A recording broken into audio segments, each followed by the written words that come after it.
obrigado, primeiramente, tá? Em nome da Era, em nome do CETAM, de você dedicar um tempo de vir aqui, de compartilhar com a gente essa história, assim, que é emocionante, uma história muito bonita, né? Sua irmã aí, se Deus quiser, daqui a pouco tá chegando aí. É uma história muito bonita, né? Quando você conta desde lá do começo, da união, da ligação, né? Que todo mundo... Sim. Quando eu comecei a ver, eu também achei que vocês eram gêmeas, né? Aí depois que eu fui ver, eu falei, não são gêmeas. E pra todo mundo, eu falei, as irmãs gêmeas vão vir aqui. Pra todo mundo, eu tava falando que eram as irmãs gêmeas que iam vir conversar.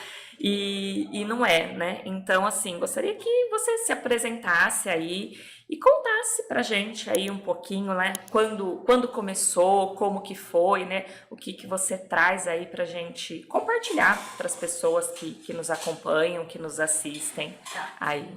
Primeiro eu quero agradecer o convite, né, pra gente levar essa mensagem de conscientização, prevenção da doença, que a gente sabe o quanto é importante. Quanto mais a gente fala sobre a doença, sobre o câncer, menor ele fica. Eu sempre falo que a gente tem que ser sempre maior que tudo que acontece depois do diagnóstico, né? Eu tive diagnóstico de câncer de mama em agosto de 2021, com 31 anos. Foi um susto de primeira instância, porque na minha cabeça eu nunca imaginei uma pessoa dessa idade ter um câncer. Nunca tive pessoas próximas a mim, ou conhecia pessoas nessa Geralmente idade mais velhas, né? enfrentando um câncer. Então foi a primeira coisa assim que me assustou.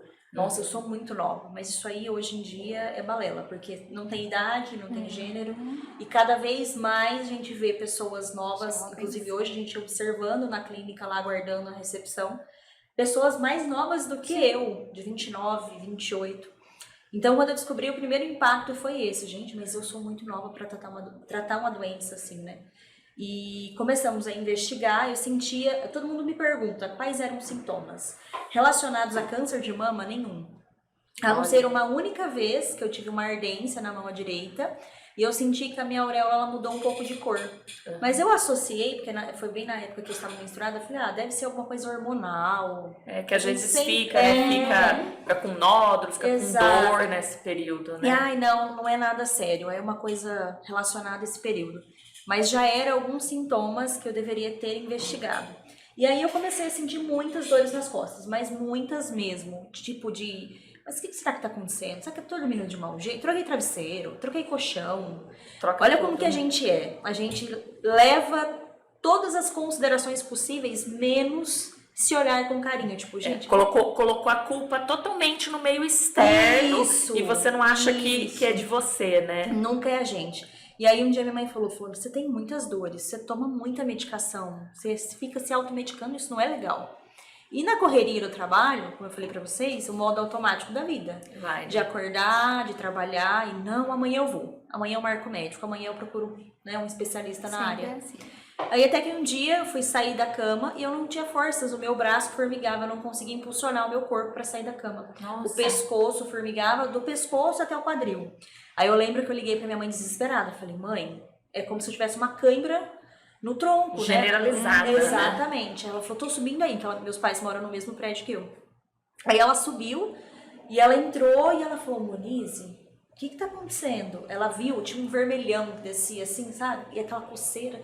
Ela falou, filha, tem alguma coisa de muito grave acontecendo, a gente precisa começar a investigar isso aí. Você não vai se automedicar, hoje você não vai trabalhar, você vai procurar um médico, a gente vai conseguir uma consulta para hoje. E aí eu consegui um ortopedista pro mesmo dia, fui. Acho que é alguma coisa com coluna, muscular. Nunca na minha cabeça um câncer, né? Ficava camuflando o problema. Exato, mas a minha mãe, eu falo que mãe tem sexto sentido, né? Tem, totalmente. A minha mãe, naquele dia, depois ela me contou, ela falou, quando me viu naquela situação, porque eu já estava emagrecendo e eu não percebia. Nossa. Ela falou assim, tem alguma coisa de muito séria acontecendo. Não é só dor nas costas. E aí procurei um ortopedista, no mesmo dia consegui a consulta, fizemos um raio-x. Monize, constou uma vértebra achatada.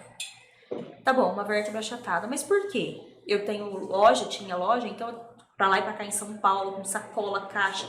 Ele falou, olha, pode ser que você teve algum peso assim muito além do que é o considerado normal, postura, né? Você não lembra de ter pegado nada de mau jeito? Falei, doutor, eu tava fazendo uma mudança, tava mudando de apartamento, eu peguei um vaso, eu lembro que tem uma fisgada. É isso. É isso. Sempre. Então tá bom, o que eu faço? compra aquele colete, que eu não lembro o nome dele agora, chatinho, que vai aqui inteiro, com uma tala nas costas. Pra você manter a postura, né? Ele foi há 3 meses pra consolidar, porque o osso demora, que não sei o que e tal. Gente, só que nos 2 primeiros meses foi uma tortura, porque eu comecei a emagrecer. Nossa. Em um mês eu perdi 9 quilos. Meu Deus. Aí voltei lá, ele, não, mas é normal, você tem que esperar, porque o osso demora, e é difícil, não, você tá fazendo o pós certinho, com esse colete, tô emagrecendo, 2 meses, e a situação agravando. E aí eu cheguei nele e falei assim, não dá pra gente investigar, é só uma vértebra? E aí um dia eu fui no pai Google, digitei lá, Básico. e aí veio assim, não existe achatamento de vértebra de uma pessoa de 31 anos sem um acidente gravíssimo, sem cair de uma queda, tipo, mesmo, né? cair do 4º andar, uma altura considerável, um acidente gravíssimo de carro. Ele falou assim, não existe, né? Eu comecei a ler e vi uns vídeos, eu falei, gente, né? Voltei e falei, eu quero fazer uma ressonância. Aí pedimos uma ressonância e ele não queria. Porque demora. É o que eu sempre falo, a gente tem que conhecer os sintomas do nosso corpo e brigar por eles. Porque não é ele que tá sentindo, não é nem um profissional que tá ali na sua frente que tá sentindo, é você, a sua realidade. Quando você se conhece, isso fica mais fácil, né? Exato. Não, olha, eu sei quando é um mau jeito, Sim. né? Ou não. Ou não. E aí eu falei, não, eu quero fazer uma ressonância. Então tá bom, pode fazer, mas você vai ver. Vai ser o que eu te falei. Aí fizemos a ressonância, 5 dias, ficou pronto, voltei. Quando ele pegou a minha ressonância, ele olhava, tava eu e minha irmã. Ele olhava pra mim, olhava pra ela, olhava pra mim, olhava, doutor, o que aconteceu? Fala, né? Aí ele virou em cima da mesa o papel, empurrou pro meu lado, ele falou assim, tem uma coisa muito grave acontecendo. Você tá vendo essa mancha escura no meio da sua medula? Isso aqui é uma massa, possivelmente uma massa tumoral. E é um tumor? Ele falou, não posso te dizer, a gente tem que partir por investigação agora. Só que aquilo ali, o meu mundo já desabou, né? E aí ele falou, tem várias outras manchas nos seus ossos. E ali eu já comecei a ligar ao câncer metastático. Falei, meu Deus, não é possível um negócio desse. E eu não tinha convênio na época. Porque assim, eu sempre falo, e é uma das coisas que eu friso muito nas palestras que a gente faz. Na minha idade, né, jovens, a gente se sente imbatível. Eu não preciso de convênio, meu pai não vai... Não, eu vou parar de pagar. Sou de fé. Eu não tô sentindo nada, qualquer coisinha eu vou no SUS, eu vou lá e tomo meu Dorflex da vida e tá tudo certo. Não cancela o convênio. Não preciso de convênio. Fui lá e cancelei o convênio. 6 meses depois que eu tinha cancelado, que eu descobri, tive que começar a investigar. Olha só. E aí, ele teve esse erro grotesco de não querer investigar, de ir levando e empurrando. Eu saí do consultório chorando. Falei, eu não tenho um convênio, pra onde eu vou agora? Ele falou, você não tem tempo pra você entrar numa fila, porque tem a fila do CROSS, que tem que esperar, você passa para assistente social, porque tratamento oncológico, o SUS, infelizmente... assim, não falando mal, a gente tem um atendimento muito bom. É que é muita gente. Sim. Só que a gente sabe também da quantidade de desvios que tem nesse país nosso, Oferta, que merecia ter uma atenção. Procura, né? Deveria ter uma atenção melhor. Mas, infelizmente, não é assim. E eu falei, eu não tenho esse tempo. E aí fui na assistente social, ela falou, a gente cadastra você no sistema e você vai ter que aguardar ser chamada. E dor. Aí que começou? Aquela mancha escura era um tumor. Eu comecei a perder os movimentos da perna. Começava a andar, as pernas falhavam, caía. Vai ter que pôr uma cadeira de roda até esperar chamar. Aí, pra quem já nunca dependeu de ninguém, passei a depender das pessoas pra tomar banho, sozinha, cadeira de banho, morava sozinha, tive que voltar a morar com os meus pais, tinha uma loja, tive que fechar a loja. E a minha vida virou assim, 15, 20 dias depois dessa ressonância, foi uma avalanche, assim, ela virou de cabeça pra baixo. E aí eu sentei um dia e falei, eu vou morrer. Porque eu comecei a emagrecer, eu emagreci 16 quilos. Nossa. Pesava 56, passei pra 40, fiquei um graveto. Nossa. E aí eu me olhava e falei, eu vou morrer, eu não vou aguentar. Aí um belo dia esse mesmo médico, o primeiro médico, me ligou. Ele falou assim, eu preciso te ajudar. Eu tô desesperado tentando uma maneira de conseguir colocar você em algum hospital, porque você não tem tempo. Nisso eu já tinha gastado uns 20 mil particular, com médico, com ressonância, com cintilografia, PET scan, tudo que tinha para fazer a gente já estava com os exames prontos. Mas aí eu precisava iniciar o tratamento, que era o mais difícil e o mais caro na situação, né? E aí ele falou assim, eu vou jogar você dentro da PUC. Aí eu tava até desacreditada, porque tudo quanto é hospital da região, nós fomos. E era cara na porta, olha, infelizmente não tem como, você tem que aguardar essa chamada e voltar lá pra casa. E aí um dia eu saí, passei nesse outro médico, que era um amigo dele, ele falou, ele vai te dar uma carta e ele vai encaminhar você pra PUC, você vai ser internada nesse mesmo dia.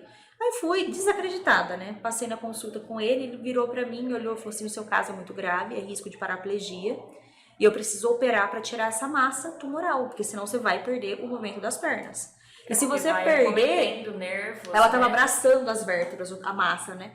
Falou, se você perder o movimento das pernas, eu tenho 48 horas pra reverter. E onde está, é uma cirurgia muito arriscada. Então eu não posso com garantia, com calma, com segurança do que numa emergência. Do que numa emergência. Aí cheguei na PUC, mostrei a carta.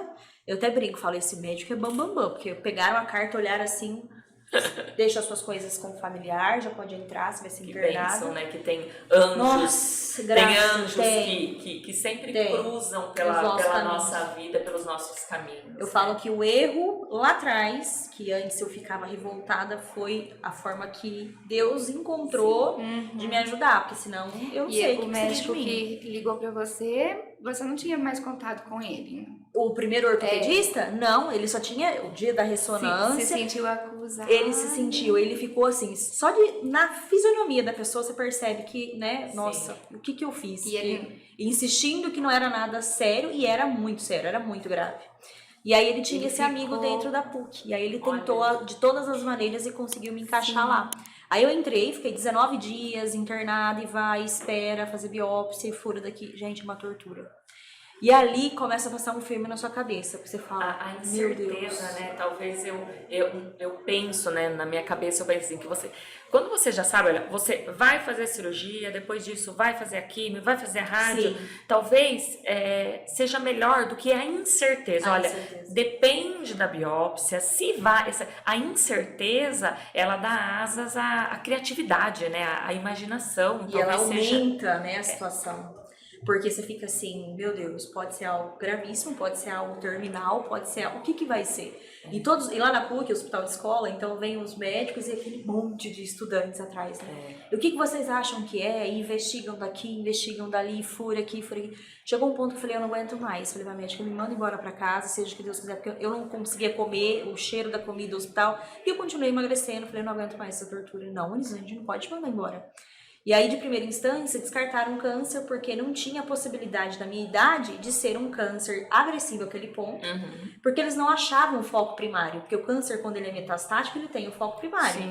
E mama, porque geralmente quando é ósseo, câncer de mama, não tinha tumor em nenhuma das mamas, não tinha nada que levasse a ser primário. É uma doença que existe, muito rara nos ossos, vamos investigar. Aí fizeram uma punção de... Gente do céu, esse dia foi assim, pra mim... Eu chorei tanto, eu falei pra Deus, me leva. Vamos acelerar. Eu pedi. Porque foi assim, um dia que eu não aguentava... Eu tomava morfina na veia de 4 em 4 horas. Porque o osso, o pessoal fala, né? Nossa, era a sensação de estar com um punhal travado assim no peito. Você não podia mexer, respirar, tudo doía. E aí ele falou, não, depois dessa punção, essa raspagem que a gente vai fazer, a gente vai descobrir o que é. A gente foi no foco dessas manchas, no foco do tumor. E aí veio a biópsia, que era carcinoma invasivo. Mas não descobria o primário, continua investigando, até que descobriu um tumor de 1 centímetro na mama direita. Olha. Eu falei, vocês estão me dizendo que um tumorzinho de 1 centímetro fez causa todo esse estrago, né? Aí ele geralmente descobre o primário e depois, futuramente, que descobre a metástase. Nossa, o meu foi o contrário. Né? Como ele era muito pequeno, eles não conseguiam achar em exame. Eu fiz mais de 6 mamografias. Fiz ressonância, cheguei a fazer PET scan e não achar. E na primeira ultrassom, uma médica comigo na PUC, ela falou, eu vi uma manchinha, mas não parece ser um tumor. Só que sumiu, que ele se movimenta, né? Eu não sabia disso. E no ultrassom, a Roberta pode até dizer pra gente, né? No ultrassom vê só coisas maiores, né, Rô? Na mamografia, que é o que você vê coisas menores. Aí... É um conjunto, né? Mamografia com a ultrassom. Então, uma auxilia a outra. E na mamografia não tinha dado nada. Não tinha dado nada. Olha. E aí, o que eles fizeram? Continuaram. Aí, no PET apareceu esse tumor. Eles foram lá e cliparam o tumor. Porque se ele mudar de lugar, a gente vai conseguir ter um rastreio dele. E aí, fizeram, após a biópsia, pediram uma imunohistoquímica, uma coisa assim, que faz uma investigação dessa biópsia, né? Que acho que... Ele vai olhar realmente todas as células. Vai ampliar. Isso. E aí descobriram que era um carcinoma invasivo, estágio 4, metastático. E aí ela me chamou e falou assim, olha, eu vejo que você é uma pessoa muito inteligente, então não adianta a gente tentar amenizar a situação. Vamos falar o que está acontecendo na realidade. Se fosse nos órgãos, não teria tratamento, a gente ia ter que mandar você para casa em cuidados paliativos, pela agressividade da doença. Nos ossos, a gente consegue ter um controle melhor. Então, a gente vai entrar com químio e rádio já de cara, e eu tava muito debilitada. Ela falou, minha preocupação é que você tá muito debilitada fisicamente. Já tava frágil, né? Você vai ter que se esforçar para comer, você vai ter que se esforçar para tomar umas vitaminas para você recuperar peso, porque é um tratamento que vai exigir muito. E aí comecei, vitamina, caldo, aí entrou a família inteira. Nossa, aí vai as vitaminas de A a Z, De A a Z, o alfabeto inteiro, né? Falei, gente, precisa engordar. E vai, só que nisso o psicológico da gente já fica extremamente abalado, né? Porque quando você tem o diagnóstico de câncer, assim, em primeira instância eu vou morrer. Porque a gente tem, né? O câncer, ele ainda tem Essa correlação pesada, né? Porque lá atrás, 10 anos atrás, todo mundo que descobria, poucos conseguiam sobreviver. Era como se fosse uma sentença, né? Era uma sentença de morte, mas a medicina avançou demais, graças a Deus, em termos de tratamento, de medicamento, né? Estrutura, né? Sim, Pra tudo. e a médica foi um anjo, porque eu costumo falar que tem médicos que, ao invés de te acolher, ele termina de te matar. Infelizmente.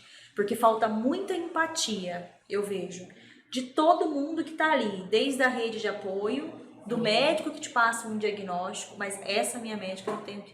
Ela acolheu, ela falou, olha, ela nem falou que era câncer, ela falou em termos técnicos para depois me explicar com carinho. Pra não dar aquele Porque ela viu a impacto, minha né? aflição. Ela viu a aflição da A minha mãe. palavra é muito forte, O impacto, né? E a gente participa de vários eventos e a gente tem, assim, né, outras experiências das meninas que contam que o médico falou, é câncer, aí você tem que ver sobre a sobrevida, e a pessoa já começa a falar de uma forma que você fala, meu Deus, né?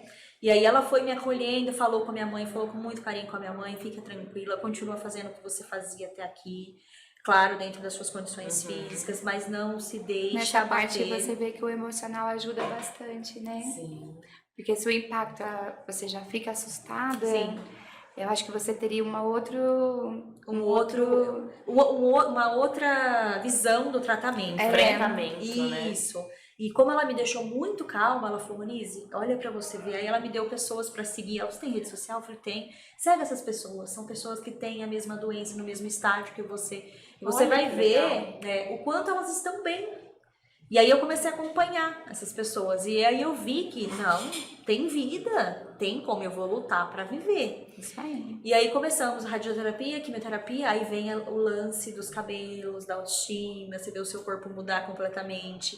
E aí eu falava pra ela, quando meus cabelos vai começar a cair? Ela, ó, é 10 dias após a quimioterapia. Aí Qual foi a principal mudança, Monize, que assim, mais te tocou aí? Por incrível que pareça, é o que a gente ouve, muitas pessoas falam, é só cabelo. Mas o que mais me doeu foi a queda dos meus cabelos. Porque pra mulher é como se a gente perdesse a nossa identidade completamente. Sim. Você não se reconhece. Eu porque me olhava você no não se espelho, imagina, né? nunca. E a gente só cai em si, que a gente tá doente, quando você se olha no espelho e vê que você careca. Tipo, caiu o cabelo. Até então, mesmo com os sintomas, não você tinha essa você dor, essa angústia de ter que encarar um tratamento, saber que eu estava doente.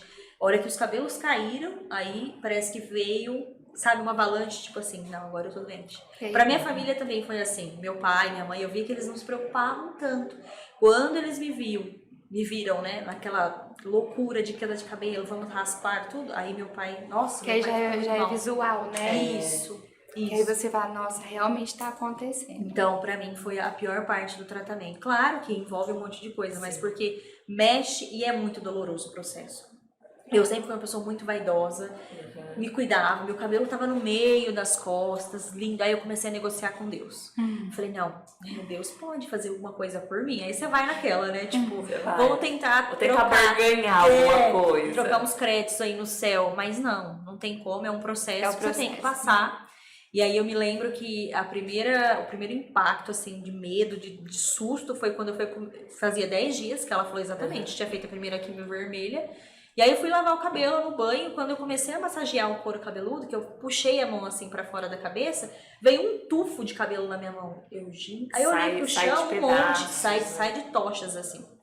E aí eu saí, aquele dia eu só amarrei e fiz um coque. Falei, eu não vou soltar esse cabelo jamais, vai ficar esse coque eternamente.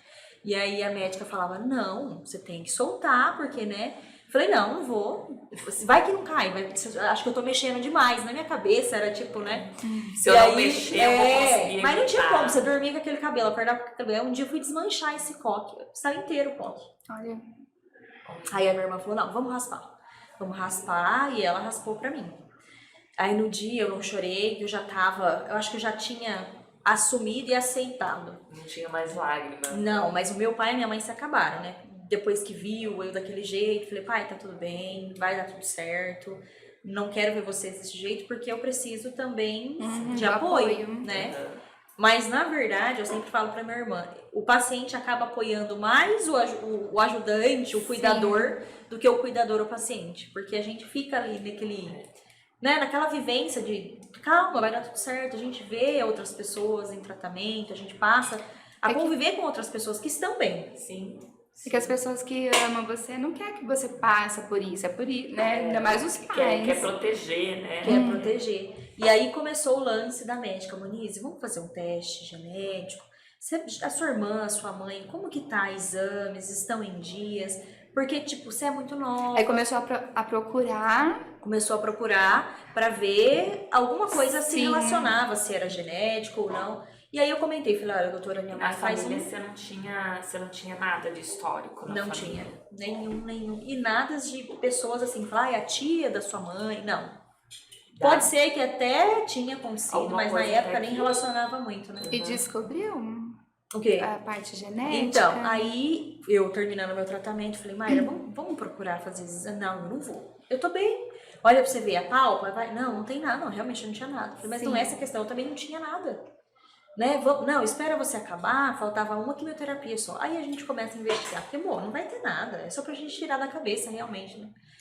Tá bom, 15 dias após a minha última quimioterapia, ela começou a sentir um nódulo muito grande no esquerdo. Do nada. Do assim. nada, do nada. Aí ela falou, nossa, amor, vem aqui. Aí eu apertei e falei, meu Deus do céu. Aí começou a entrar desespero, né? E aí Você começou a reviver, né? eu falei, meu Deus, que passou um fio pela cabeça. E aí ela tinha convênio, falei, você acelera o máximo que você conseguir. Passou com o mastologista, já fez a mamografia, fez a ultrassom, ou a BIHARDS, acho que é essa linguagem, né? 5, então já é uma coisa que E a ela gente tem fazia certeza que pode ser. frequentemente, Monique? Não, nem eu e nem ela. Fazia mais de 3 anos que a gente não fazia nenhum tipo de exame preventivo, Papa Nicolau, nada. No automático da vida. No automático da vida, E completamente. ela só se atentou também, às vezes, de se tocar, de se autoconhecer. Por ver eu passando por isso. Aí eu falei, opa, e agora eu, né? Exatamente. Aí, quando a classificação do nódulo, a gente já sabia que não teria como reverter para uma coisa diferente. Porque pelas classificações você vai saber falar melhor que eu. A gente já sabe que não é coisa boa, né? E aí ela falou, Aí foi não, biopsiado, aí fez tudo. biópsia, veio carcinoma invasivo, só que o dela era estágio 2 para 3. Não era metastático. Ah, E era o meu, mesmo que o meu, luminal B, triplo HER negativo. E aí começamos todo o tratamento com ela também. Aí o mundo dos meus pais desabou de vez, né? Porque a gente tinha comemorado há uma semana atrás o fim da minha quimioterapia. E De eles repente começaram vem a reviver novamente. o diagnóstico da minha irmã.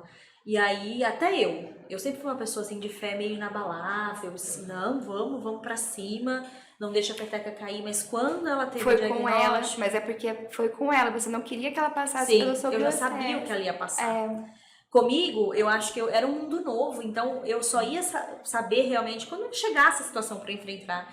Já ela A não. gente brinca, às vezes a ignorância protege, né? Porque você não sabe o próximo Exatamente. passo. A gente da área da saúde brinca com isso, né? Quando qualquer coisa que acontece com a gente da área da saúde, você já sabe, e aí você fica pensando, nossa, mas ó, tem a possibilidade de A, B, a C, a D, a E, e às vezes a gente fala, queria não ter este conhecimento, porque se eu não tenho esse conhecimento, eu vou vivendo cada fase de cada vez, né? Sim. Então tem esse lado, e aí você já sabia. Já sabia, ela tá vindo. Ela tá vindo, legal. E aí foi isso, porque a gente é muito apegada. Voltando um pouquinho, a gente desde quando se conheceu, nasceu, se olhou, minha mãe fala que era tipo assim... É 1 ano e quanto? É 1 ano e 5 meses de 1 ano e diferença. 5 bem meses, próximo. né? Minha mãe vestia as duas iguais, com a mesma roupa, porque se vestisse eu e vestisse ela... Ah, mas Dava prontavam... briga, dava briga. Então a gente sempre foi muito apegada uma com a outra. E vou vir morar pra cá. Meus pais eram do interior, eu brinco. E aí eu vim primeiro, e ela ficou. Nossa, ela chorava, aí ela vinha morar comigo um tempo, chorava de saudade da minha mãe voltar. Um dia eu falei, minha filha, você decide? Ela, amor, eu não consigo ficar longe de você. Então a gente sempre foi muito apegada. No casamento É dela... uma ligação assim... No casamento, eu que maquiei, ela não quis fazer com ninguém. Porque desde pequenininha eu trançava os cabelos pra ir pra escola, dormia no meu colo na igreja, eu sou a mais velha. Então a nossa ligação é muito forte. E quando ela teve o diagnóstico, eu falei, meu Deus, ver a minha irmã passar por isso vai ser uma tortura. Você se sentia meio que responsável por Sim, ela, né? sim. Esse sentimento. E aí, graças a Deus, eu estava bem fisicamente pra conseguir dar apoio, porque ela tem um filho. Eu pensava já no filho, né? Que foi a primeira coisa, 7 anos. 7 anos. E eu pensava na relação dela com o filho, falando, meu Deus, eu vou ter que dar um apoio pra ela, porque eu acho que pra uma mãe, eu não tinha filho, eu estava solteira na época, então eu não tinha uma pessoa pra me preocupar além dos meus pais, claro, e dela, mas assim, de ter uma responsabilidade de cuidar de alguém. Eu acho que quando você é mãe, o seu primeiro medo é, e se eu morrer? E se não der certo? Vai ficar com quem? Exatamente. Foi a primeira fase que ela me falou, chamou eu e minha Exatamente. mãe. Vocês prometem pra mim uma coisa, se eu morrer, vocês vão ficar com meu filho? Já Maia, penso para com nele. isso. Mas você precisa dizer Sim, isso. e ouvir, né? E ouvir. Você sabe que vai cuidar, mas você precisa. Eu brinco, falo que antes de eu ter filho, eu não tava nem aí. Me encheu o saco aqui no serviço. Eu já virava as costas, eu já saía, eu já pedia conta que nem voltava a buscar rescisão. Depois que você tem filho, você aprende a engolir sapo, engolir tudo, engolir jacaré, engolir elefante, porque não, agora ele tem alguém que depende de mim, eu depende. não posso sair por aí fazendo o que me der na cabeça. E aí, Não é do imagina meu você estando doente, então assim. Exatamente. Realmente. Ela fez a gente prometer e não foi uma vez, não, foi várias vezes. E eu entendo porque o medo de ver o filho naquela situação, ela não sabia o que estava por vir, por mais que ela tinha uma referência do que eu tinha passado. E ela fala, amor, eu acho que se fosse eu a primeira a ter sido diagnosticada, eu não sei o que seria de mim, porque minha irmã ela é muito assustada. E ela é muito sensível. Vocês vão ver o jeitinho, é diferente de mim. Eu já tive o diagnóstico, eu falei, tá, qual que é o próximo passo? Vamos. Bora, né? Minha irmã é muito sentimental, muito. Ela foi criada dessa forma. Ela falou, amor, então se eu não tivesse uma referência que eu vi você passando, você passou, deu tudo certo, na situação que você chegou a ficar, com a determinação que você fez. você ficou numa cadeira de rodas, você conseguiu sair dessa fase difícil. Ela falou, então, quando eu tive o diagnóstico, me assustou. Só que, ao mesmo tempo, eu lembrava de como você tinha vencido, passou por isso numa forma leve. Exemplo, né? E é o que vocês estão fazendo também para as pessoas, né? Exatamente. Sendo o espelho, né? Exatamente. Da mesma maneira com que você seguiu aí muitas pessoas, hoje vocês são esse exemplo. Eu, quando decidi vir para as redes sociais, a gente criou esse projeto em rede social chamado Oncologia com Amor. Eu falei, Mara, a gente precisa levar para as outras pessoas essa leveza, porque tem muitas mulheres, assim como eu lá no início precisei de referências, tem muitas mulheres que precisam de referências de pessoas que venceram, de pessoas que estão tocando a vida, né, no meio desse caos que é um tratamento oncológico, que nem nós somos paliativas. O metastático, ele entra na questão paliativa, graças a Deus controlado, mas é uma doença que não tem cura, ela tem controle. Quando ela descobriu, depois eu vou deixar para ela contar um pouco mais, não era metastático. E por um erro médico, passou a ser. Aquela questão que a gente fala, se conheça. Ele é um excelente profissional, ela é uma excelente profissional, mas é o seu corpo, são os seus sintomas. Tem muitos pacientes o corpo fala, né? que deixa a doença agravar porque ignora sintomas. Igual a palestra que a gente foi, o autoconhecimento é melhor do que a autoconfiança e a autoestima. Então você tem que ter o autoconhecimento de si próprio. Sim, e eu falava pra ela, fala o que você tá sentindo, não deixe. O médico precisa dessas referências. Ele não é a mãe de Ná, ele precisa saber. Mas aí foi, né, uma coisa bem delicada, que não vem em questão. E aí, 3 meses depois da cirurgia, quadrante que ela fez da mama, tirou boa parte da mama, tirou o nódulo, fez esvaziamento das axilas. Daí começou a sentir febre, 3 meses depois. Aí a gente procurou pra ver o que estava acontecendo, era relacionado à cirurgia? Não. Aí já era em relação às metástases. Ela tem metástase no fígado, no pâncreas e nos ossos. E no quadrante, quando fez o esvaziamento da axila, não constou? O médico falou assim pra gente, olha, como caiu na rede linfática, não tem como dar garantias que se vai ter metástase ou não. Porque aí Então a gente circula, vai acompanhar. né? Mas o que deveria ter feito? Ela deveria ter entrado com bloqueador hormonal e não entrou.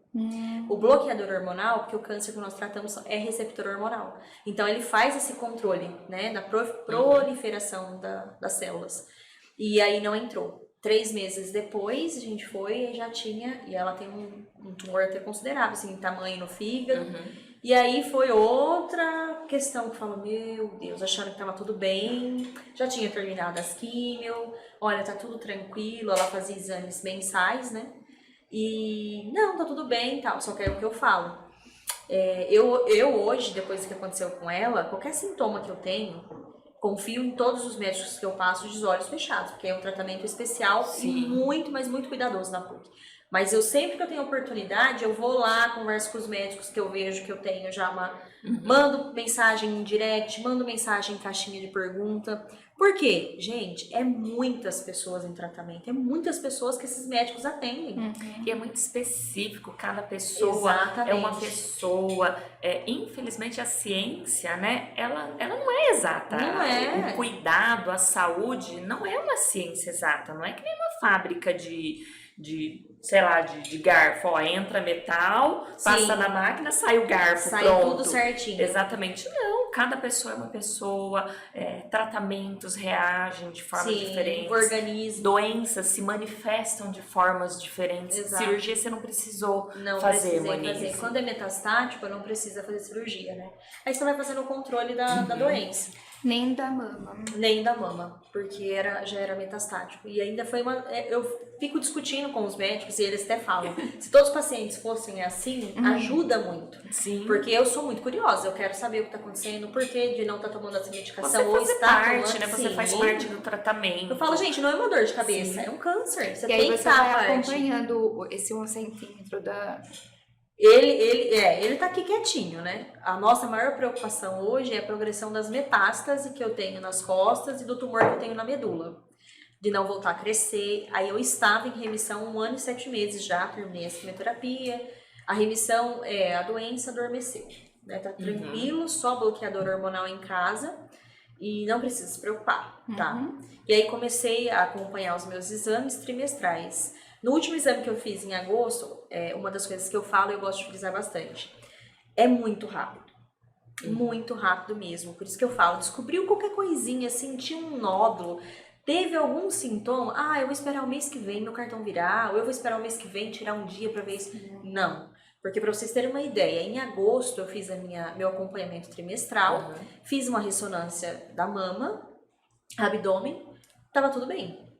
Agora nós estamos no final de outubro, né? Faz uns 15 dias mais ou menos, eu até tenho um relato no Instagram. Eu vi. Eu passei a mão no seio À noite, esquerdo você e eu senti um nódulo. Eu falei, não é possível. Olha, agosto, setembro, outubro, 2 meses. E aí eu entrei em choque, entrei em desespero. E aí você sente, é como se fosse uma bolinha de gude mesmo. Que agora eu vou passar por mastologista. Aí você fala assim, gente, como ontem eu deitei e não tinha essa bolinha de gude, alguém colocou aqui, né? É alguma coisa assim. É muito grave.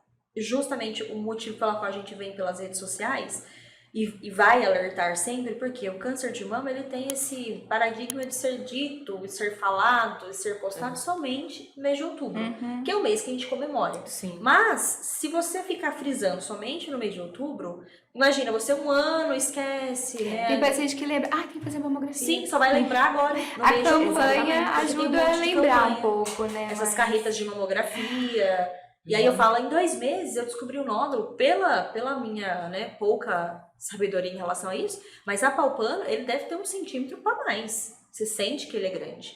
Então, assim, cresceu. Aí eu comentei com a minha médica agora na minha consulta, no comecinho de outubro, ela falou assim, é possível? É possível, porque ela falou, sua irmã, mesma coisa, não sentia nada, de repente, pum. Ela falou, Monize, a progressão é muito rápida da doença. Por isso que a gente tem que estar sempre alerta, a gente tem que estar sempre... se conhecer. fazer, Tudo né? que foge da normalidade no nosso corpo, Você vou acha, procurar no você acha médico. que é aquela vez que você conta, eu tomava Dorflex, tipo, burlando a dor, né? Se você tivesse procurado, Seria bem diferente. você acha Os isso? médicos falam que pela progressão, Teria agressividade, era já 1 ano e 2 meses que eu estava com a doença. Olha só. Então, se eu tivesse, como você disse, no comecinho, Dorflex, Por que eu tenho que tomar Dorflex todos os dias? Você acha que é normal? Não é normal, uma febre, não é normal. E aí a gente coloca tudo na frente, né? Porque meu trabalho é mais importante. Sim. Porque eu fazer tal coisa é mais importante. Fulano me pediu tal coisa é mais importante. E a gente nunca é o mais Não, importante. a importância, eu falo sempre, você tem tempo para cuidar de tudo e de todos, mas menos de você. Vocês, não sei se são mães, Sim. eu falo pra ela, vive pelos filhos, Exato. naquela coisa, não está errado, depende da gente, é a nossa Sim. criação. Só que você tem que ter um tempo pra você Sim. tem que parar pra falar, peraí, eu preciso fazer uns exames, eu tô com uma dor estranha, eu tô com alguns sintomas, vai procurar um médico. É você pensar antes de fazer, né? É o que você falou muito, no automático. Eu acordo, eu não penso pra escovar o dente, eu não penso pra tomar banho, eu não penso pra catar o carro, pra vir dirigir, nada, né? Não, mas agora se você parar e pensar e você planejar, não, olha, eu vou marcar o médico sexta-feira. Sim. E vai chegar sexta-feira e eu vou arrumar um tempo e eu vou. Tudo que é planejado, que é colocado data, acontece. O problema é que a gente não planeja, a gente não coloca essa Prioridade, data. né? Exatamente, colocar essa prioridade. Ser prioridade, a gente muitas das vezes encara como um egoísmo. Mas eu vou deixar meu filho pra fazer. Mas eu. Gente, não é. E querer se cuidar também, porque às vezes você, eu tenho que me cuidar. Nossa, mas tem outra coisa mais importante. Se cuidar dá trabalho, né? Sim. Falar que não, Dá dá trabalho, trabalho, é. dá trabalho, sim. Ainda mais sendo mulher, porque né, a gente tem um monte de Muitas- coisa pra investigar, um monte de coisa pra procurar, um monte de coisa pra ter. E eu falo, a doença quando descoberta precocemente, que se fosse o meu caso, né, lá atrás, tudo, eu não teria metástase, eu não teria, às vezes, nem precisado fazer químio, porque tem muitos casos que opera, faz Sim. rádio, Retira. retira. É o que eu falo para as pacientes que vai fazer a mamografia, né? Porque é muito mais fácil de reverter uma As situação. mulheres chegam morrendo de medo lá pra fazer a primeira mamografia. A primeira mamografia é terrível. Eu gosto, porque a primeira impressão é que fica. Sim. Então, a primeira mamografia eu acho que requer um pouquinho mais de cuidado, mais do que o normal das outras. Aí elas falam assim, eu não acredito que eu não dormi à noite por causa disso. É esse A exame? Roberta tem um fã-clube aqui. Todo mundo fala que dói, a mamografia da Roberta não dói. Eu vou ter que fazer Mãos minha primeira mágicas, mamografia agora, eu fiz 40 anos. Falei assim, Roberta, eu vou fazer com você. Porque o seu fã-clube, você tem um fã-clube aí. Depois que eu você me vou- conta se é verdade. depois eu vou dar meu depoimento. Porque, Mas assim, aí entra naquela questão, né, da empatia do profissional. Eu falo, gente, é uma situação que, olha pra você ver, o quanto a área da oncologia, ela tem essa nuvem negra que paira. A gente fica assim, gente do céu, é muito difícil lidar com a palavra câncer, oncologia, mamografia, então tá tudo relacionado a algo que pode ser ruim, a algo que pode ser muito difícil de enfrentar. E você sendo uma profissional assim, você vai quebrando você vai incentivando outras mulheres a fazer com frequência. Porque a minha mãe, ela tinha esse mesmo medo. Eu não, dói demais. Eu não E vou outra, fazer. eu não tô sentindo nada, eu vou lá procurar coisas pra, né? já fiz o todos ano esses passado, pensamentos. tem que fazer de novo, né? Exatamente. Todos Tem esses aquela coisa. pensamentos. Nossa, mas por que tem que me apertar? Tem que apertar. Tem que comprimir para dar uma visibilidade melhor, dar uma nitidez ao exame. Infelizmente, o exame requer dessa forma. Sim. Mas não vão mudar nunca. Eu falei, enquanto não muda, você vai deixar de se cuidar, Sim. né? E outra, quanto tempo demora pra fazer um Nossa, exame desse? milésimos de segundos a cada Entende? mama. Milésimos de segundo que pode levar você a ter uma vida, a não enfrentar 7 meses de quimioterapia. Mas é onde a aceitação. Para assim, eu vou lá. Eu sei que tem uma série de fatores. Eu vou me despir perto de uma pessoa que eu não conheço. Uma máquina, eu vou entrar numa máquina gelada, que elas falam que é gelada. É a cultura ainda Sim. tem muito essa cultura, a crença, Sim. né? Tem Uma tudo isso. pessoa vai tocar em mim, né? Exato. Então, fora o resultado. Então tem todos esses fatores que elas ficam pensando. Mas se você levar numa boa, quando eu chamo a paciente para realizar o exame, eu já levo tudo numa boa. Não vai fazer nada de extraordinário, vai fazer um exame normal. Sim. Então não vejo aquele clichê, tipo... Sim. Você vai quebrar o gelo, É isso, né? eu quebro o gelo, exatamente. Então eu acho que isso ajuda muito no posicionamento. Sim. Porque assim, Você sente mais relaxada, né? se a musculatura da paciente estiver contraída porque ela tá tensa no exame, já faz toda a diferença, Sim. porque você não consegue deixar ela na posição correta. Tá vendo? Detalhes que fazem toda a diferença. Sim. Ô Manise, e como foi essa vontade aí de vir para as redes sociais? Como que foi? Como que surgiu esse propósito? Em que momento exato você falou assim, não, eu não tenho que ficar com isso só para mim, eu tenho que levar para frente. Como que foi aí? Eu comecei a sentir isso quando eu comecei a fazer essa quimioterapia. Porque todo mundo ficava ali quietinho, naquela tristeza, era um clima muito pesado. E não é diferente, porque não é todas as pessoas que têm uma aceitação legal, não é todas as pessoas que têm a mesma realidade que você, que tem uma boa rede de apoio. Sim. Então eu sempre falo, tem vários cenários para o tratamento de câncer, e a gente tem que aprender a respeitar, né? Mas eu sempre falava assim, gente, o que eu posso fazer para deixar essas mulheres um pouco mais animadas? A gente tá aqui, passa 5 horas tomando uma quimioterapia, porque demora muito, né? Não sei em vão tudo isso que eu tô Exatamente. passando. E aí um dia eu conversando com a enfermeira, ela falou assim, menina, você tem, né, você é diferente, você conversa, você brinca, você leva a doença com uma leveza. E aí a gente começou a conversar com as outras pacientes, aí entrou essa questão de se arrumar. Não, a gente tem que vir bonita sim, e não tem que vir de qualquer jeito não, que não sei o que. Aí eu brincava, a gente não tá tomando quimioterapia, é a gotinha de amor e cura. A gente encarar que é um processo doloroso, nosso cabelo vai cair, mas é uma medicação que tá lutando para fazer a gente viver, tá lutando para curar, né? E aí eu começava a conversar e eu via que as pessoas tinham uma mudança ali, né, no comportamento. Você de conseguia levar uma transformação aí. Uma aceitação. Aí um dia minha médica falou, viu, por que você não vai para as redes sociais? Eu falei, eu tenho, doutora, mas eu posto bem pouco. Não, você tem que postar. Eu falei, mas quem vai querer? Quem vai querer ouvir alguém falar sobre câncer? Ela falou, Monize, você não tem noção. Tem muita gente precisando, né, dessa leveza, O que pra dessa você positividade. às vezes era uma coisa pequena, era nada, pode ser muito pra... Sim, sim. Aí o primeiro vídeo que eu gravei foi pro TikTok.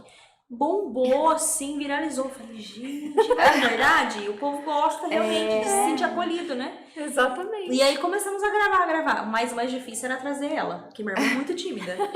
E aí eu falei, a gente tem que mostrar. Arrasta, vai arrastando, vai arrastando. A gente tem que mostrar a nossa realidade, que a gente tá bem, que a gente consegue passar por mais difícil que seja. Tem dias que você não tá bem.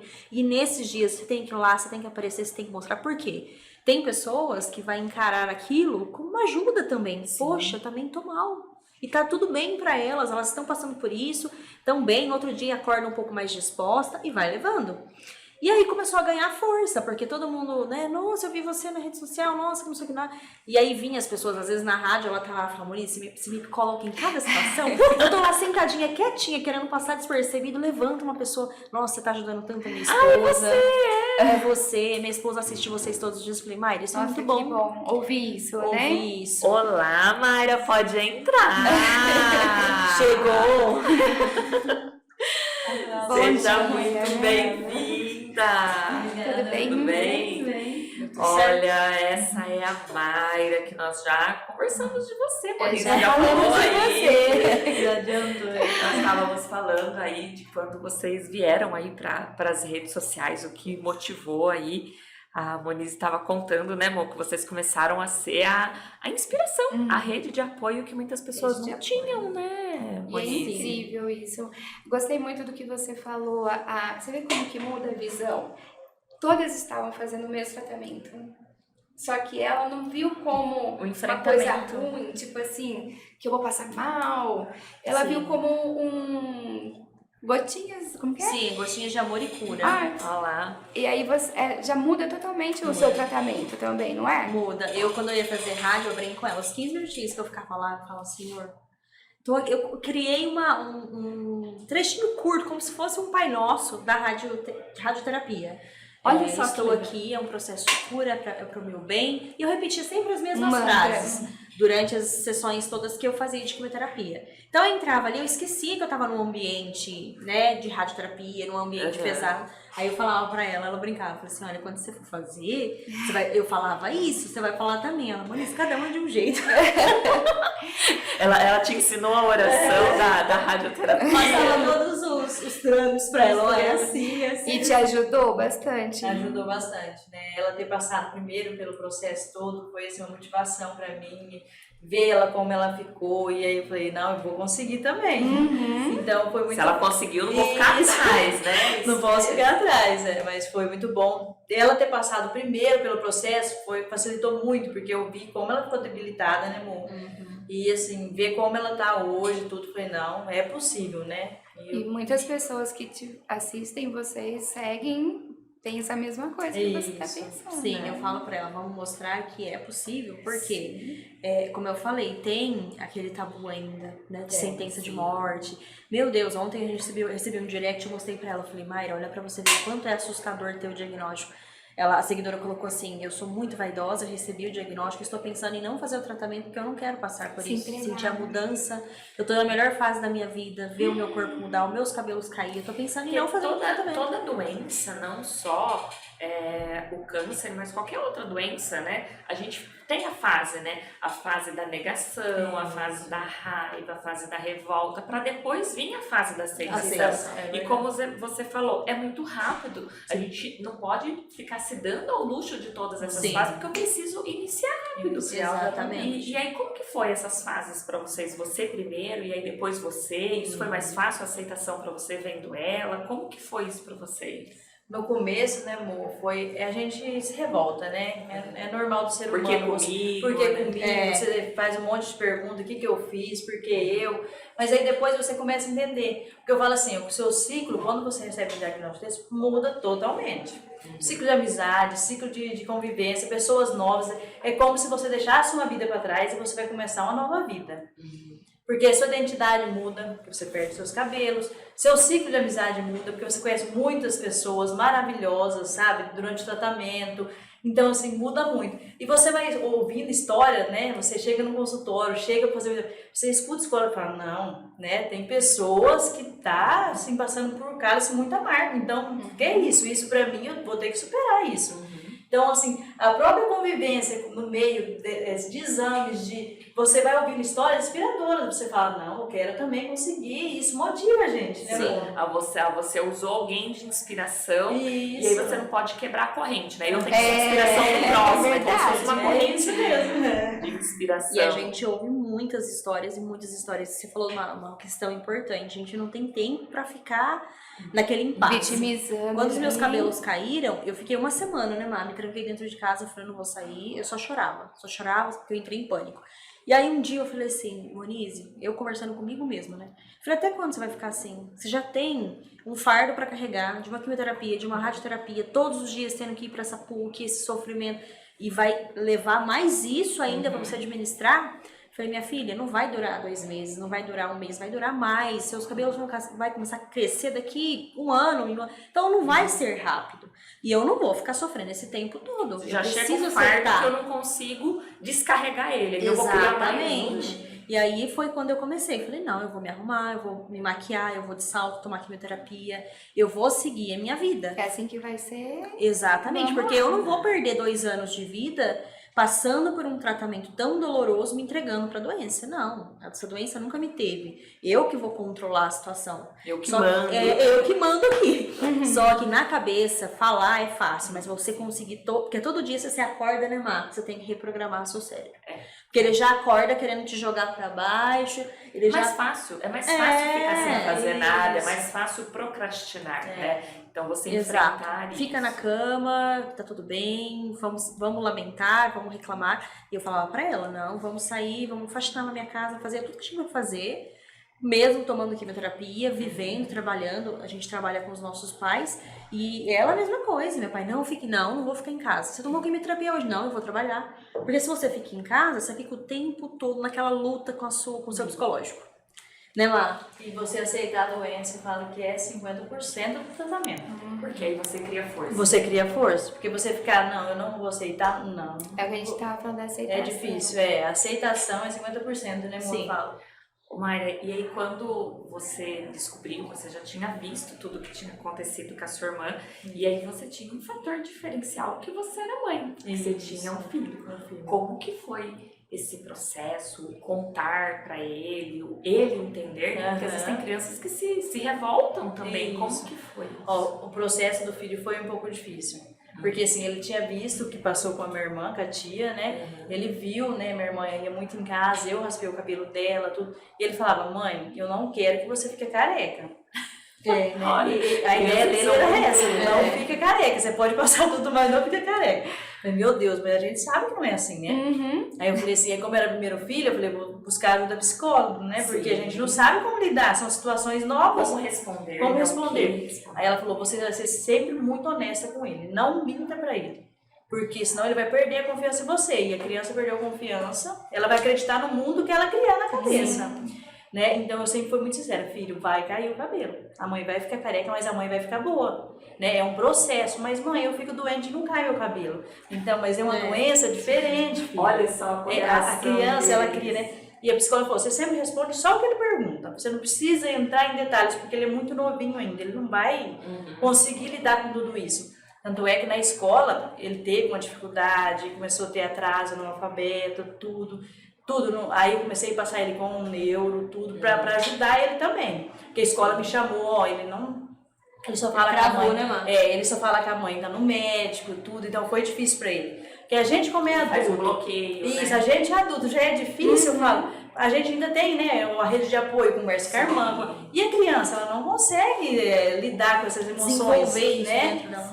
Mas graças a Deus, passo ele hoje com neuro, com psicólogo, e graças a Deus ele foi aceitando, nunca menti pra ele, sempre sincero, ó filho, tá acontecendo isso.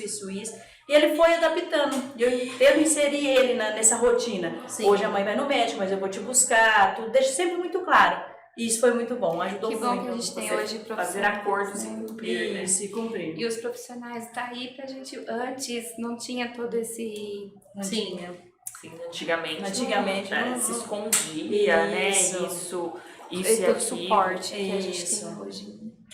É muito importante, eu falo, muitas das mães que a gente acompanha em rede social, ou até mesmo lá na sala de espera, falam assim, gente, eu isolei o meu filho, eu não contava a verdade, e a criança foi piorando, agravou a situação. Na cabeça dela, tipo assim, Minha mãe vai gosta- morrer. Minha mãe não gosta mais de mim. Você começa a se afastar pra tirar aquele afeto, não adianta isso. Você tem que acolher esse momento, né? Exatamente. E hoje eu falo, ele é muito inteligente, meu sobrinho.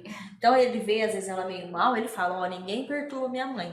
Fez tratamento, deixa ela quieta. Já protege. É até demais, Já né, tá mãe? protegendo, Já quer pular em né? cima dela, já quer trazer água, já quer trazer isso, já quer trazer aquilo. Ai, E que ele é um fofo. saco, porque a minha mãe também, né, a avó, contribuiu muito pra inserir ele nessa fase. Foi. Quando ela fez a cirurgia, eu fiquei com ela ficou uma noite no hospital. Nossa, ele ficou a noite inteira atrás da minha mãe. Cadê minha mãe? Ela vai voltar, né? Não, aí fizemos videochamada. E ele tem, você percebe que ele tem uns certos traumas quando ela sai um pouco assim de cena. A gente foi convidada para participar de um evento no Rio e ela nunca ficou assim, de viajar sem ele. Nós ficamos 2 dias lá. Nossa, minha mãe não quis contar pra não deixar ela tensa. Ele chorou todos os dias, todas as noites. Ai, meu Deus. Minha mãe não vai voltar mais? Cadê minha mãe? Mas por que a minha mãe tem que ir nessas coisas? Ah. Só que ela fazendo isso, inserindo ele nos eventos que a gente pode levar, a gente leva. A gente foi numa palestra, nós levamos ele e ele, nossa, que legal, né, tia? Tia, eu quero ser famoso também. Meu filho, pelo amor de Deus. É uma forma um pouquinho diferente. Deus que me livre, nem queira isso. Mas é legal porque a gente consegue trazer essa leveza pra ele. Sim, ele E consegue. não só pra ele, pra consegue família entender, toda, né? toda. Olha, tem um pedaço ruim, mas também tem um pedaço Sim, bom. Vamos isso. tirar a parte. Porque a é o que eu parte falo, boa. não é uma doença que você vai em 2 anos resolver tudo. Nós somos metastáticas. Então é o resto da vida em controle. Uma hora tem um resultado bom, uma hora já não tem um resultado tão bom assim. E ele acaba ajudando até ela, porque se você vê que ele não está bem, fica pior pra você. Sim. Né? Eu falo que ele é assim, minha rede de apoio principal. Eu falo, se tiver que voltar à quimioterapia, eu volto, porque eu quero estar bem pra criar meu filho. Isso. Então ele é a minha motivação maior, hoje é meu filho. Né? Sim. E é muito. Ela falando isso, entra numa questão. Quando eu descobri o câncer, não tinha ninguém. Tava solteira, não tinha filhos e tal.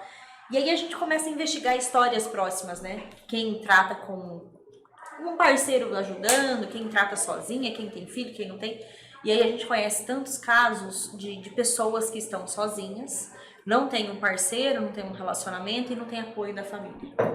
Então, a questão da rede de apoio, gente, é muito importante. Tudo, né, hoje, assim, pra você ter um filho e você ser um profissional e ter um filho, você já precisa de rede de apoio. Na entrevista a gente pergunta, você tem filho? Quem que é a sua rede de apoio? Numa entrevista, porque assim, a gente sabe que vai ficar doente, que vai precisar buscar na escolinha, vai buscar na creche, vai ficar respirado. Você imagina para uma doença. E pessoas também, muitos relatos, já ouvi, de pessoas que foram abandonadas. Sim. Foram abandonadas porque descobriu a do... Essa semana mesmo eu escutei um relato de uma pessoa que descobriu companheiro foi embora. Lá na PUC, uma moça, ela vinha fazer quimioterapia, ela chorava. Chorava. E aí um dia eu falei, eu vou conversar com essa moça. Me dava até agonia de ver, uma moça bonita, nova. Aí ela falou, minha história, ela falou, até difícil de contar. Ela era noiva, 8 anos, casamento marcado. E quando ela descobriu, ele chegou nela e falou, olha, eu não acho justo eu parar a minha vida, os meus planos, os meus sonhos pra te acompanhar, porque eu nem sei se vai ter cura, eu não sei como vai ser a sua vida. Meu Deus. Eu falei, filha, isso é um livramento, pelo amor de Deus. Mas assim, é fácil, igual eu falei, falar na pele. Mas imagina, você tá com uma pessoa há 8 anos e de repente, no momento que você mais precisa. Você descobre que você não conhece ela, né? Porque 8 anos você resolver escutar isso, você não... E a gente vê muitos relatos, né, no Instagram de pessoas que vêm, infelizmente, abandonou tudo. Eu Com falo, filho. gente, como é difícil. Com um filho, aí fica uma mãe doente, com um filho sozinha. É difícil. Essa rede de apoio de tudo, não só de profissionais, quanto de família, porque é a família que vai estar com você 24 horas. É o diferencial. Eu, se não fosse a minha família, eu acho que eu não sei como que eu ia conseguir lidar, não. Porque ela parou a vida dela, ele até falava, mãe, você não fica mais em casa. Porque eu realmente não tinha um parceiro, então eu tive que me apoiar em pai, mãe e irmã, né? Mas uniu demais a nossa família. Nossa, a gente comentou nisso numa palestra anterior, eu até brinquei com a Mayra, falei, Mayra, vamos parar de ficar falando sobre isso? O povo tá chorando tudo. Mas não é, porque é o que eu falo, o modo automático da vida, você deixa muitas coisas simples passar despercebidas. Você deixa um café da manhã. Exatamente. Minha mãe sempre gostou de estar com a gente reunida, de fazer as coisas. E a gente, não, eu principalmente, tô na correria, trabalho.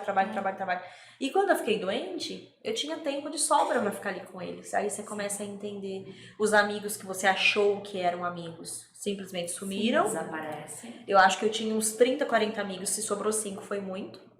De pessoas assim, nem querer saber se você morreu, se você tá bem, não. Simplesmente foram saindo de fininho. As pessoas gostam do que você pode proporcionar pra elas. Sim. E não de fato de você. Sim. É isso mesmo. E aí isso foi a minha família. A gente até comentou na última palestra, falou, gente, vocês podem ter os melhores amigos, só que no fim, quem sobra é a família. É o pai, é a mãe, por mais que a gente não tenha uma convivência boa às vezes, né, tem algum atrito. Pai e mãe sempre vai ser chato, irmão a gente sempre vai brigar, né? Por mais que você se dê bem, tem isso. E agradecer quem tem, né? Quem tem, porque eu imagino quem não tem esse apoio, né, de uma mãe, e muitos relatos também, né, Mara, de pessoas que têm mãe e pai, e a mãe nem visitar foi. Então, por isso que Então eu falo, às difícil. vezes tem... Não é fácil. Aí nessas horas entra aquela questão de você ser a sua rede de apoio. É o que eu sempre falo em rede social. Vamos falar sobre todos os cenários? Não são todos que têm um pai, uma mãe, uma irmã, um parceiro. Tem gente que tá sozinha com uma filha enfrentando uma doença dessa e não tem.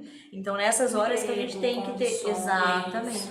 Então por isso que o trabalho que vocês fazem é maravilhoso. Incrível. Porque vocês dão essa força. E aí quando o Rômulo trouxe pra mim a proposta, aí eu entrei lá, comecei a seguir, aí eu já fui assistir, falei, eu quero assistir todos. Aí eu fui assistindo todos. Aí eu falei assim, gente, tem dia, eu gosto muito de me maquiar também. E aí, mas aí tem dia que eu acordo com sono. Aí se eu chego aqui sem batom, aí meus funcionários já falam, chefe, que isso? Cadê seu batom? Eu falo, calma, deixa eu tomar café, deixa eu fazer o download da alma, depois eu passo. Aí eu falei assim, gente, nunca mais eu vou sair de casa sem maquiagem. Eu comecei a me sentir culpada. Eu falei assim, peraí, olha lá as meninas, a lição de vida que elas estão dando. E eu não vou me maquiar por preguiça, porque eu tô com sono. Aí eu falei, não, agora. Aí Todos os dias. Juro pra vocês, desde a semana passada, eu levanto de manhã, eu tenho muito sono de manhã. Eu tenho muito sono. E aí, todo dia eu... Sabe quando você engole assim, você fala assim, Não vou reclamar. Toma vergonha na sua cara, que até de salto, até perdeu o salto, a outra perdeu o salto na quimioterapia, né? Que história foi essa? Não, do salto foi... Ela falava assim, Monize, vai de tênis. Só que eu nunca gostei de tênis. Eu sempre fui muito vaidosa de salto. E a rádio, você sai da rádio, você sai meio zonza, né? Não é todas as pessoas, mas eu tinha, porque depende da quantidade de radiação, né? E o local que você tá irradiando também.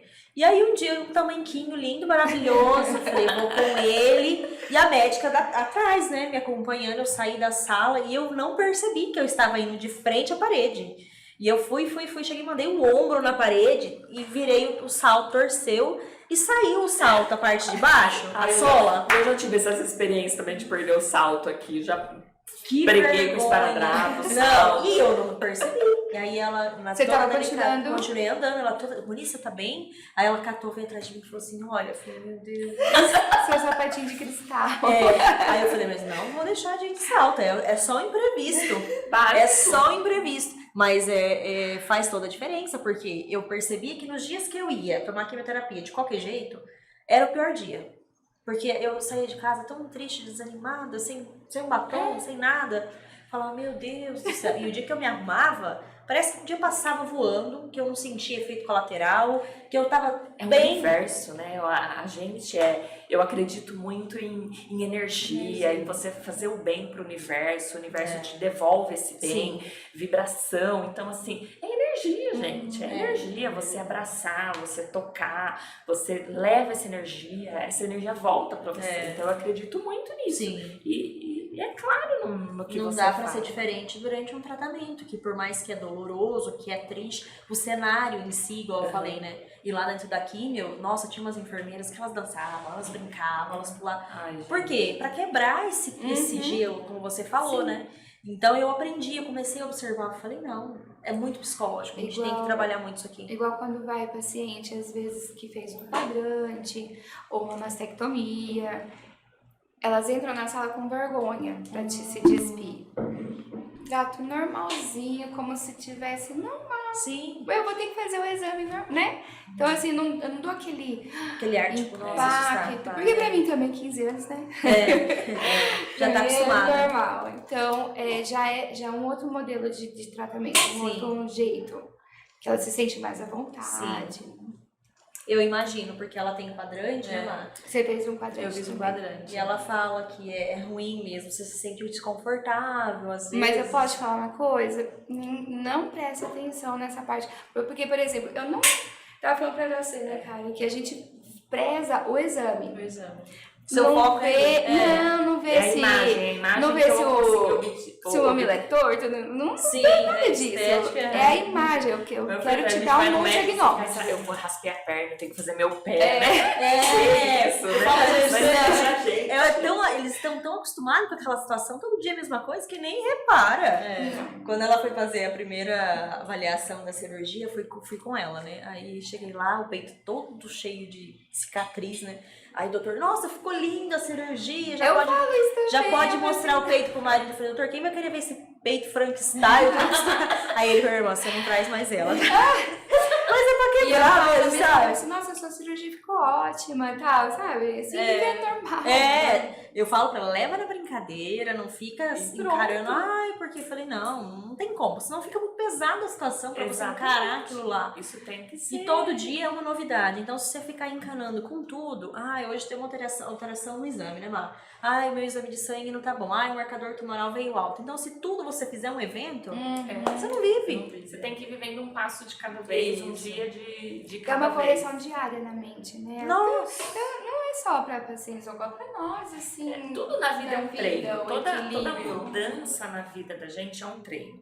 Mudança de comportamento, de hábito, de crença, é treino. Então, assim, eu vou tomar café sem açúcar, que a gente tava falando, né? É um treino. Então, eu tenho que tomar. No primeiro dia vai ser ruim, no segundo dia, depois começa a melhorar. E isso também é o que você fala. Todo dia eu acordo de manhã desanimado. Não posso ficar. Aí você treina aquilo, né? E aí você vai tendo essa mudança. Quando a Karen me convidou também pra vir, eu falei assim, ai meu Deus, um monte de vergonha também, igual você.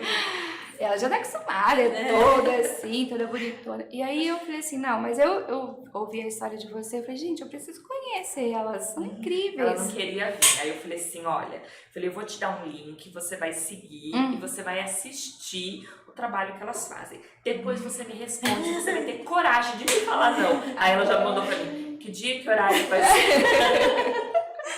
Eu fico muito feliz, porque sinaliza que nós estamos, né, Má, fazendo um bom trabalho, no caminho certo, Tá. levando vocês mensagens estão. de apoio, de acolhimento, que eu acho que é o mais importante. E que mensagem que vocês deixariam aí pra gente passar e levar e colocar em ênfase? Essa tem que ser em ênfase, tá, Rômulo? Que mensagem que você daria pra quem tá acompanhando e assistindo aí? Bom, meu lema de vida, né, se cuide, se ame e não se deixe para depois. Independente da situação, não estar, né, na melhor fase, não ser a melhor fase, estar difícil, se você se vê numa situação, eu vou ter que enfrentar um tratamento oncológico, tá? Vamos viver um dia por vez. E nessa jornada de um dia por vez, você fazer o melhor que você consegue com o que você tem. Hoje eu não estou bem para me maquiar, mas eu consigo pôr uma roupa que eu vou ficar legal. Hoje eu não estou bem para nem me maquiar e nem me pôr uma roupa que eu vou ficar legal. Então fica quietinha, respeita o seu tempo. Você tem que entender que também nem todos os dias vão ser bons e tá tudo bem. Mas você sempre priorizar, se cuidar e se amar. Independente da situação, das circunstâncias, estar virada de cabeça para baixo, mas a gente ter esse carinho, sabe? Sair do modo automático e começar a enxergar a vida com os olhos de leveza, trazer isso, né, para nossa convivência, para o nosso convívio e para o nosso tratamento também, que eu acho que se torna muito mais leve. A aceitação, você se priorizar, você sair do modo automático e respeitar os limites do seu corpo, da sua mente, mas sempre priorizando o seu bem-estar, seu autocuidado, sua autoestima. Você não pode deixar isso ser completamente atingido, porque vai ser atingido. São momentos, exato. né? Tudo bem. E você levar não pode com você ficar leveza. muito aqui embaixo Sim. ou muito aqui É uma em roda cima. gigante, né? A gente vai momento. acompanhando e tá tudo bem, nem todos vão ter essa percepção no início, mas eu acho que a gente tem que tentar dar o nosso máximo nessa questão. Eu acho que é viver um dia de cada vez também. Sim. E se, igual ela falou, não se cobre tanto. Porque a gente, como mãe, quando nasce a cria, a gente a cobrança já vem junto com o filho. Deixei de existir, virei mãe. Então tudo a gente se cobra, Sim. né? Eu não tô sendo o suficiente.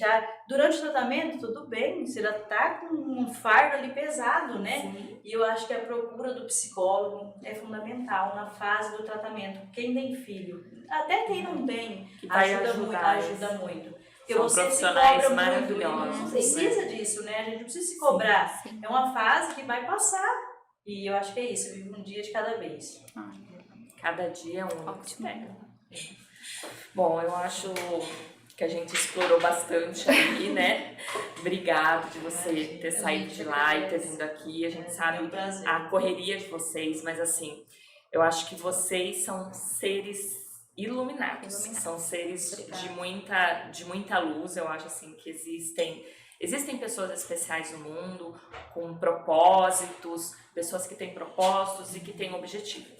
Por vocês serem seres de muita luz, a gente queria pegar para vocês um mimo, certo? Olha, essa é a nossa canequinha da Era. Ai, que Os legal. mimos aqui do chocolatinho, olha lá, ó. Muito pra obrigada. vocês.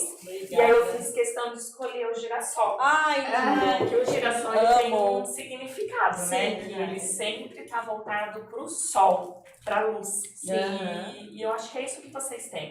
Vocês têm essa luz e que vocês continuem brilhando muito na vida, né? Na Com essa vida de união. vocês, Tocou na emocional. vida de vocês todos, Com né? essa união de vocês Exatamente maravilhosa. como o girassol. Vocês estão sempre Nossa, voltados muito obrigada para a pelo luz, carinho. tá bom? E a gente agradece muito, né? Porque a gente consegue, é uma troca. Eu falo que além da gente levar experiência, a gente traz para nós esse acolhimento. A gente às vezes precisa de uma palavra que às vezes vocês não fazem ideia do que a gente está passando, mas uma palavra ou outra, né, é um acolhimento para um momento que tá ali. Você fala, nossa, eu ouvi isso, que bom. Então é uma troca muito válida, tanto para quem ouve quanto para quem fala. Eu falo. E eu agradeço muito. Muito obrigada mesmo, foi um Bom, prazer. estamos encerrando o nosso podcast do Outubro Rosa com essa participação maravilhosa dessas meninas encantadoras que têm uma história maravilhosa e utilizam da sua história para motivar e incentivar outras pessoas a cuidarem de si. Espero que vocês tenham gostado, que compartilhem e que faça muita diferença na vida de cada um de vocês. Até mais, pessoal!